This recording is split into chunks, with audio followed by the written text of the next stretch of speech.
क्या भारत में नमाज पर पूर्ण प्रतिबंध लगाया जा सकता है? क्या किसी धार्मिक प्रार्थना पर रोक लगाने की मांग संविधान की भावना के अनुरूप है?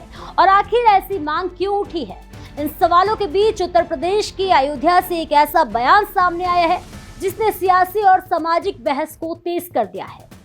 दरअसल अयोध्या की तपस्वी छावनी के पीठाधीश्वर जगत गुरु परमहंस आचार्य ने राष्ट्रपति द्रौपदी मुर्मू को पत्र भेजकर पूरे भारत में नमाज पर पूर्ण प्रतिबंध लगाने की मांग की है।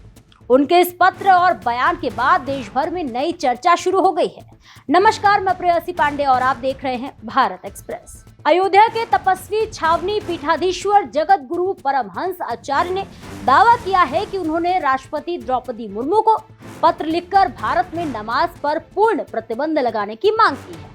मीडिया से बातचीत में परमहंस आचार्य ने कहा है कि उनकी ये मांग देश की सुरक्षा और सामाजिक व्यवस्था से जुड़ी चिंताओं के आधार पर है। उन्होंने अपने बयान में इतिहास की कुछ घटनाओं का जिक्र करते हुए कहा कि इस्लाम ऐसी उपासना पद्धति है जो दूसरी उपासनाओं को प्रभावित करती है। उन्होंने 16 अगस्त 1946 के डायरेक्ट एक्शन डे और 1990 के कश्मीर पलायन जैसी घटनाओं का भी उल्लेख किया।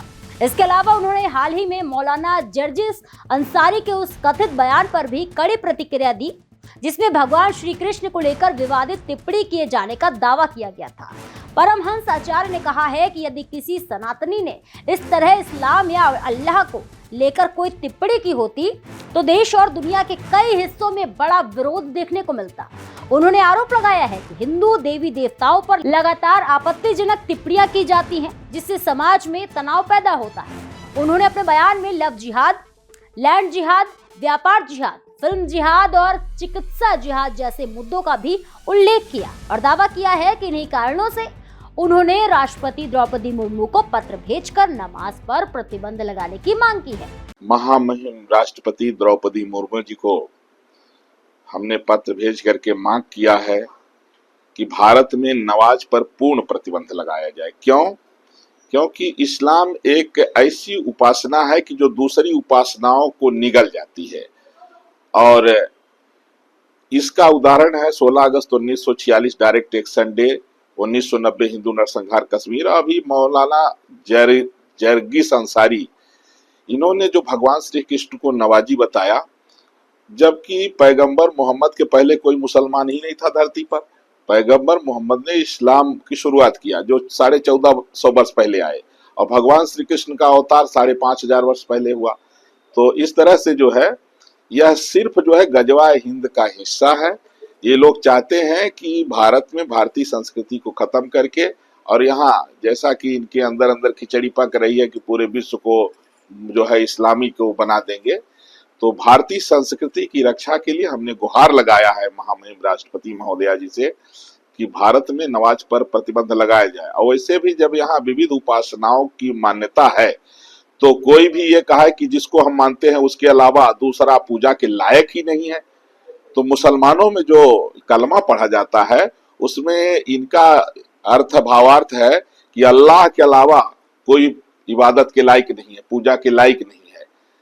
और कट्टरता भी इनकी देखी जाती है कि जहां पॉपुलेशन इनकी बढ़ जाती है वहां ये पत्थरबाजी से लेकर के और बम बांध करके फटने तक का सब काम कर रहे हैं। हालांकि ये ध्यान देना जरूरी है कि फिलहाल राष्ट्रपति भवन की ओर से इस पत्र पर कोई आधिकारिक प्रतिक्रिया सामने नहीं है। वहीं केंद्र सरकार की ओर से भी इस मांग पर कोई बयान जारी नहीं किया गया। भारत का संविधान प्रत्येक नागरिक को अपने धर्म का पालन करने, उसका प्रचार करने और धार्मिक आस्था के अनुसार पूजा अर्चना करने का अधिकार देता है। संविधान के अनुच्छेद 25 के तहत धार्मिक स्वतंत्रता एक मौलिक अधिकार है। हालांकि ये अधिकार सार्वजनिक व्यवस्था, नैतिकता और स्वास्थ्य जैसी संवैधानिक सीमाओं के अधीन है। ऐसे में किसी भी धार्मिक प्रथा पर प्रतिबंध लगाने का फैसला केवल कानूनी और संवैधानिक प्रक्रिया के तहत ही संभव हो सकता है। किसी व्यक्ति या संगठन की ओर से की गई मांग अपने आप में कोई कानूनी आदेश नहीं होती। गौरतलब है कि जगत गुरु परमहंस आचार्य इससे पहले भी अपने कई विवादित बयानों को लेकर सुर्खियों में रहे हैं। हाल ही में उन्होंने अभिनेता आमिर खान की तीसरी शादी को लेकर भी विवादित टिप्पणी की थी जिसकी सोशल मीडिया पर काफी ज्यादा चर्चा हुई थी। इसके अलावा भी वे समय समय पर कई संवेदनशील मुद्दों पर बयान देते रहते हैं।